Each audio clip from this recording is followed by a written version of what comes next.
Ok, donc dans cette vidéo, on va s'occuper de l'installation pour émulateur Android sur Windows.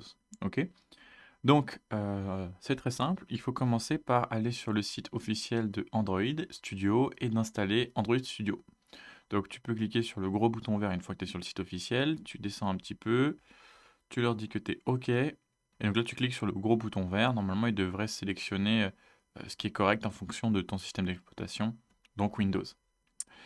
Une fois que c'est fait, tu vas pouvoir lancer l'installateur. Donc là, je vais te démarrer la vidéo de l'installation que j'ai réalisée sur Windows. Ok. Du coup, tu n'auras pas ma petite tête en bas à droite, mais je vais continuer de te guider. Alors, donc là, j'ai lancé l'installateur émulateur Android et je vais juste commencer à faire des next pour dire que voilà, je suis OK pour tout installer.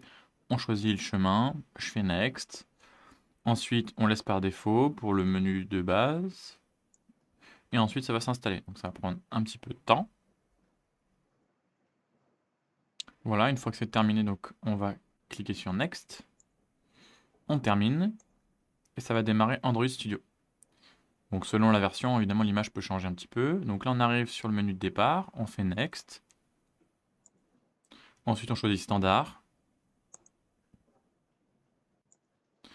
On touche à rien ici, on laisse le thème par défaut, on s'en fiche, on va pas coder dans Android Studio directement. On dit OK encore une fois, Next pour les settings. Alors ici, ça peut varier un petit peu, mais il faut aller faire Accept sur chacun des gros titres qu'on a à gauche, ici dans l'arborescence. Donc on clique sur chacun des titres et on fait Accept à chaque fois. Et on termine avec Finish. Et donc là, on a une installation qui va rouler un petit peu pendant quelques instants. Donc, une fois que c'est terminé, là, on a le petit message qui nous dit que c'est installé avec succès. On Finish. Donc là, maintenant, on arrive sur le menu sur lequel on va arriver à chaque fois quand on démarrera Android Studio. On fait More Actions en bas. Et on va choisir Virtual Device Manager qui va nous permettre d'aller créer un émulateur parce qu'on n'en a pas encore créé. Donc là, on clique et voilà, tu vois, là, on va pouvoir créer un nouveau Virtual Device. Donc c'est ce qu'on va faire.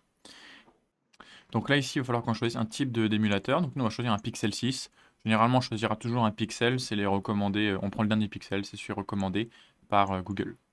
Ensuite, on fait Next. Et là, il faut qu'on choisisse un système d'exploitation pour notre téléphone. Donc nous, on va prendre Tiramisu, c'est le dernier. Si toi, tu en as un qui est plus récent, prends le plus récent. Ok. Et donc, on va juste cliquer sur le petit bouton télécharger. Voilà. Et ça va lancer l'installation du système d'exploitation, le dernier pour Android. Ok. Donc là, ça prend un petit peu de temps, hein, ça pèse environ voilà, 1 giga ou plus, 1 giga 4 ici.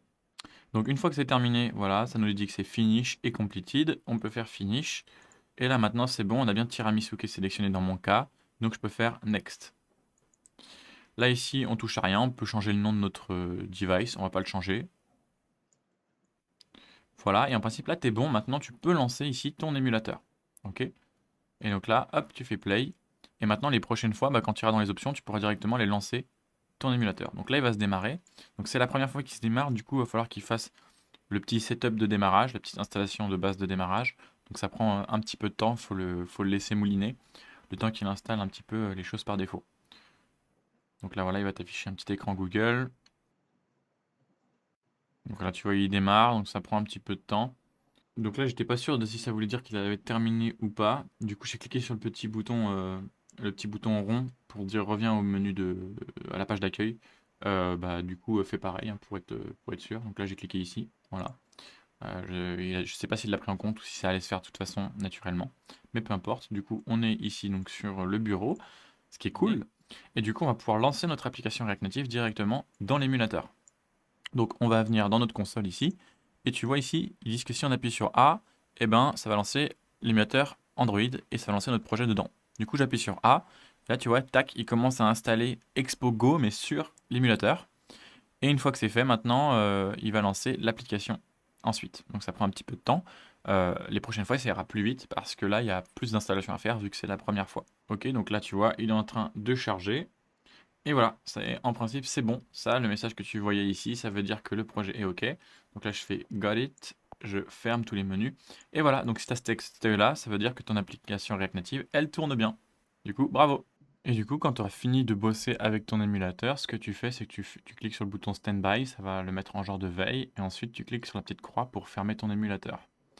Et puis du coup, la prochaine fois que tu recommences à bosser, eh bien, tu redémarres donc ton projet dans ta console. Et puis tu vas relancer Android Studio.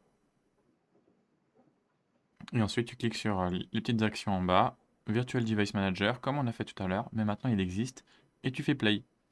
Et du coup, là, ça va aller quand même beaucoup plus vite. Tu vois, là, voilà, dès que c'est fini et que la petite barre est terminée, tu vas simplement pouvoir cliquer sur le bouton Standby, ici, et là, on revient là où on en était.